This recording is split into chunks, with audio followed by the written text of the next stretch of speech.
안녕하십니까. HR리스트 김휘입니다. 오늘은 여러분과 같이 리더가 알아야 할 성과관리 핵심 스킬에 대해서 여러분과 같이 이야기를 나누고자 합니다. 제 소개 간단하게 하겠습니다. 직장생활 20년 동안 HRD 업무를 했고요. 그 과정에 성과관리에 대한 실무 역할을 해왔습니다. 그리고 이제 2010년 회사에서 독립을 해서 HRD 분야의 사업자로서 2010년부터 지금까지 활동해 오고 있고요. 강의 주제 중에 성과관리 강의를 지속적으로 하고 있습니다. 지금 보시는 것처럼 성과관리 관련해서 일반 기업체, 그다음에 공공, 그다음에 비영리 조직, 그리고 회사 규모, 업종 규모 불문하고 성과관리 주제에 대해서 많은 강의를 해오고 있습니다. 그런 관점에서 여러분들에게 실질적으로 회사에서 요구하는 성과 관리에 관련되는 실무를 여러분에게 소개하고자 합니다. 특히 이번 강좌는 리더로서 단위 조직의 직책자인 리더가 알아야 될 성과 관리에 대한 핵심적인 실무를 집중적으로 여러분에게 소개하고자 합니다. 자, 여러분 한번 화면을 보시죠. 영어 알파벳 T인데요. 모두 몇 개의 알파벳 T가 보일까요? 자, 한번 찾아보시죠. 한 개? 아니면 두 개? 아니면 세 개? 아니면 그 이상? 자, 이제 찾으셨습니까? 자, 이와 같은 그 로고를 만든 사람의 의도에 보면은 크게 두 가지입니다. 보시는 것처럼 왼쪽처럼 위로 향하는 방향의 T가 있고요. 그 다음에 아래 방향으로 향하는 T가 있습니다. 그렇다면 우리가 이 알파벳 T를 이야기를 할 때 어느 분은 위를 바라보는 관점에서 어느 분은 아래 방향을 바라보는 관점에서 서로 이야기를 나눌 겁니다. 그러면 누가 맞을까요? 사실은 두 가지 모두 방향이 다 지금 보시는 이 알파벳 T를 설명하는 것이기도 합니다.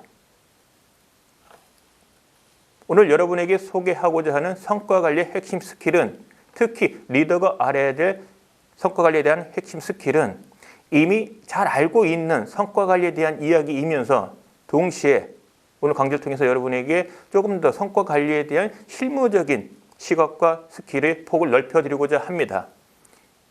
이와 같은 내용을 여러분이 학습하시게 되시면 지금까지 알고 있는 성과관리 못지않게 더 많은, 더 풍부한 실무적인 간접 경험과 스킬을 습득할 수 있으라고 확신합니다. 학습 목표입니다. 세 가지입니다. 당연히 단위 조직의 리더이시니까 리더의 역할에 대해서 스스로 자각하고 있어야 됩니다. 따라서 오늘 강좌를 통해서 여러분에게 리더의 역할에 대한 이해, 그리고 모든 조직, 영리, 비영리 구별 없이 모든 조직에는 성과관리라는 제도가 필요합니다. 따라서 성과관리가 실행이 되려면 단위 조직의 리더 입장에서 성과관리에 관련되는 핵심적인 스킬을 알고 실행할 줄 알아야 됩니다. 끝으로 이 강좌 학습 목표는 성과관리 그 자체를 이해하는 게 중요한 게 아니고요. 말도 안 되는 쉽지 않은 그 목표를 그럼 어떻게 달성할 것인가? 리더 입장에서는 구성원이, 단위 조직 내의 구성원이 그 어려운 목표를 달성을 해야 되는 상황입니다. 따라서 어떻게 하면은 그 어려운 목표를 달성할 것인가에 대한 방법에 대해서도 여러분에게 알려드리고자 합니다. 진행 순서입니다. 비록 강의 시간은 길진 않지만 대개 이와 같은 성과관리 교육을 온전하게 우리가 이야기해서는 보통 이틀짜리, 실습을 포함해 이틀, 실습을 빼면은 하루 정도 분량으로 8시간 분량으로 해서 성과관리에 대한 개념, 프로세스, 중요성, 그 성과관리 프로세스의 각 단계별의 목표 설정과 배정, 성과 점검과 피드백, 평가, 구성원 역량 개발 면담 등 이와 같은 전반적인 프로세스를 다 다루려면 약 하루 정도 분량이 필요합니다. 오늘은 특별히 동영상을 통해서 엑기스 되는 것만 담았습니다. 그래서 성과관리의 핵심은 리더의 역할을 알고 그 역할 속에서 개인의 목표와 회사의 목표를 균형 있게 설정하는 방법, 그리고 성과관리에 대한 필요성, 그리고 성과관리의 핵심적인 스킬에 대해서 집중적으로 소개를 하고자 합니다. 세부적인 내용은 보시는 것처럼 여러분이 화면을 봐주시기 바랍니다. 그리고 끝에는 효과적인 목표 달성 방법에 관련된 아주 엑기스적인 실무적으로 쉽고 효과가 큰 방법을 몇 가지 소개해 드리겠습니다. 그러면 첫 번째, 리더의 역할에 대해서 살펴보도록 하겠습니다.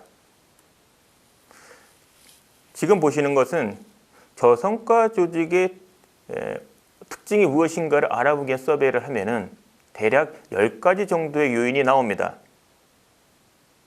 나중에 여러분들, 시청하시는 여러분들도 여러분 소속된 회사에 한번 서베이를 한번 해보십시오.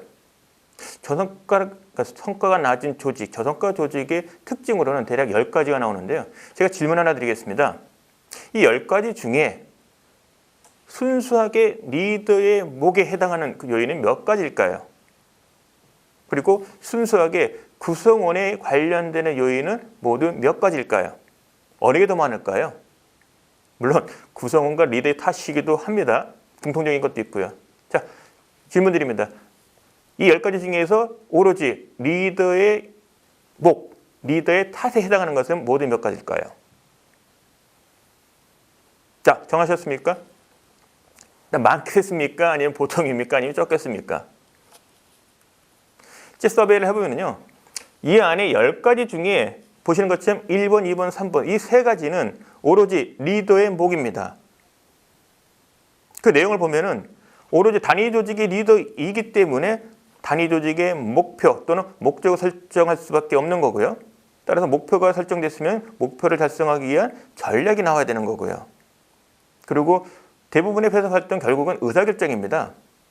단위 조직의 리더로서 목표 달성에 필요한 전략 실천에 필요한 개발 활동을 어느 것을 선택할 것인가에 대한 항상 그 고민에 빠지게 됩니다.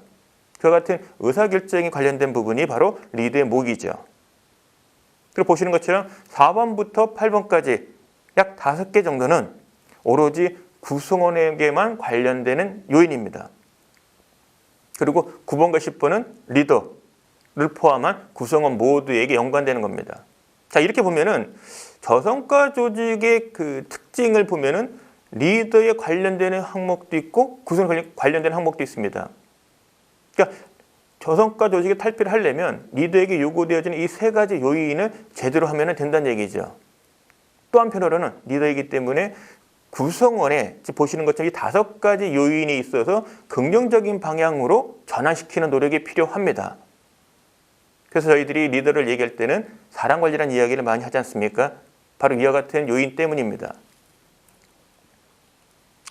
반대로 뛰어난 조직의 특징이 뭘까라고 여러분이 생각을 하시면 궁금증이 생기면은 저는 이렇게 답하겠습니다. 단위 조직의 리더라면은 당연히 해당 부서의 목표 설정과 그리고 목표 달성을 위한 명확한 방향 지시 그리고 그 목표 달성에 필요한 활동을 제대로 할 수 있는 효과와 효율적인 일을 할 수 있는 프로세스가 정립되어 있어야 됩니다. 보통 우리가 이 회사 얘기할 때 PMP라 부르죠. 프로세스 앤드 프로시저. 바로 여기에 해당이 됩니다. 또 한편으로는 목표 달성을 위해서 그 목표를 누군가 배정을 해야 됩니다. 누구한테 배정을 하느냐가 사실은 가장 큰 어려움 중에 하나입니다. 그리고 배정받은 뒤에는 배정받은 구성원이 그 목표 달성에 최선의 역할을 해야 되는 역할을 발휘해야 됩니다. 따라서 뛰어난 조직의 특징을 보면 단위 조직의 목표가 명확하고 목표 달성의 방향성이 명확하고 그것을 실천할 수 있는 프로세스가 명확하고 또한 그 일을 담당하고 있는 담당자와 역할에 대한 책임과 권한에 대한 것이 명료하다고 말합니다. 여러분의 조직은 이 세 가지 중에 강점과 약점이 무엇일까요? 리더라면은 이 세 가지가 균형되게 발전되도록 노력하셔야 됩니다. 지금 보시는 자료는 직책자로서 요구되는 역할입니다. 우리가 흔히 그 단위 조직의 리더를 또는 직책자라고 부릅니다. 여기서 말한 직책자의 의미는 단위 조직에 대한 목표 설정과 배정 권한 그리고 구성원에 대한 평가 권한을 갖고 있는 사람을 우리는 보통 직책자라 부릅니다. 조직의 규모에 따라서는 파트장 또는 팀장 또는 사업부장 또는 부문장 이와 같이 단위 조직 크기에 맞춰 직책자의 그 타이틀이 다릅니다. 어쨌거나 단위 조직의 리더로서 팀장 또는 파트장 또는 그룹장이라면 당연히 직책자로서 요구되어지는 역할이 부여받게 됩니다. 지금 말씀드리고자 하는 이 세 가지는 업종, 규모, 불문하고 어느 조직이든 어느 회사의 어느 조직을 가든 간에 요구되어지는 역할입니다. 살펴보겠습니다. 첫 번째, 회사의 비전 달성에 필요한 중장기 경영 전략, 그 중에서도 올해의 전략 목표, 이것을 달성하기 위한 단위 조직이 할당된 목표, 그 목표는 말 그대로 무지막지 힘든 목표입니다. 쉬울 리가 없죠. 왜냐, 비전 달성에 중장기 경영 전략 달성에 연관된 목표이니 단순하게 올해보다 조금 나은 목표 이 수준하고 전혀 다른 겁니다. 따라서 이와 같은 목표를 설정하고 목표치를 설정하고 그 목표를 구성원 중에 누구에게 줄 것인가 적절한 배분이 가장 중요한 리더의 역할이기도 합니다. 쉽지 않죠. 또한 이와 같은 목표를 배정을 하고 나면 그 목표 달성에 필요한 능력, 이와 같은 능력 부분의 구성원을 위해서 노력을 하셔야 됩니다. 가령 정기적인 점검을 통해서 성과 점검을 통해서 나타난 약점, 그 약점에 대한 보완도 해주셔야 되고요. 연간 단위로 1년 동안 목표 달성에 대한 실적을 평가하면서 발휘한 역량을 평가하면서 다음 해 더 높은 목표 달성에 필요한 육성 또는 능력 개발에 대한 것도 리더의 몫입니다. 그리고 아무래도 리더는 구성원에 대한 평가를 엄정하고 공정하게 해야 됩니다. 설령 평가의 값이 낮게 나오더라도 그 값을 구성원이 수용할 수 있도록 해야 됩니다. 쉽지 않죠. 결국은 이 세 가지가 잘 연계되고 잘 운영이 되었을 때 목표 설정과 육성과 평가에 대한 구성원의 불만이 줄어들게 됩니다. 만약에 인사평가에 대한 불만이 많다면 그것은 다른 의미로는 목표 설정과 목표치 설정, 평가 척도, 평가 방법 등에 있어서 구성원의 불만이 있다는 이야기입니다. 또한 구성원의 역량 개발, 능력 개발에 대한 부족함이 있다는 의미이기도 합니다. 이 세 가지는 서로 연관되어 있는데 실무적인 경험을 통해서 본다면 이 중에서 가장 중요한 것은 결국 구성원에게 어떤 목표, 목표치, 평가 척도, 측정 방법, 어떤 육성, 능력 개발의 기회를 제공하느냐가 결국은 인사평가의 공정함 또는 객관성 이런 측면에서 큰 영향을 미친다고 볼 수 있습니다. 지금 보시는 것은 보편적으로 어느 회사에서든 적용하고 있는 성과관리 프로세스를 도식화한 겁니다. 대부분은 목표 설정을 먼저 하고요. 그 다음에 목표를 달성하기 위해서 연중으로 정기적인 성과 점검 및 면담, 그리고 부족한 걸 채워주는 육성 활동이 전개가 됩니다. 그리고 연말쯤 되면 1년 동안 구성원이 노력한 업적에 대한 평가와 그 업무 목표 달성을 하는 과정에서 보였던 역량에 대한 평가가 이루어집니다. 그리고 궁극적으로는 이와 같은 평가 결과를 토대로 해서 회사에서는 보상을 지급하게 됩니다. 회사에 다니는 리더와 구성원이라면 이와 같은 성과관리 프로세스를 이해하고 알고 그 시기에 맞춰서 해야 될 일을 알고 실천하는 것은 당연한 일입니다. 이와 같은 성과관리 프로세스는 구성원보다는 리더의 리더 역할이 더욱더 중요합니다. 그런 면에서 모든 직책자는 1년 차의 리더이거나 또는 수년의 경험이 쌓여있는 리더라 할지라도 모두 다 매해 회사에서 정한 성과관리 프로세스를 제대로 알고 활용하는 양식, 방법, 가이드에 따라서 철저하게 준수되어야 합니다. 이것이 제대로 수행이 안 된다면, 진행이 안 된다면 결국 연말 가서 인사평가, 업적평가 또는 역량평가할 때 부작용이 나오게 됩니다.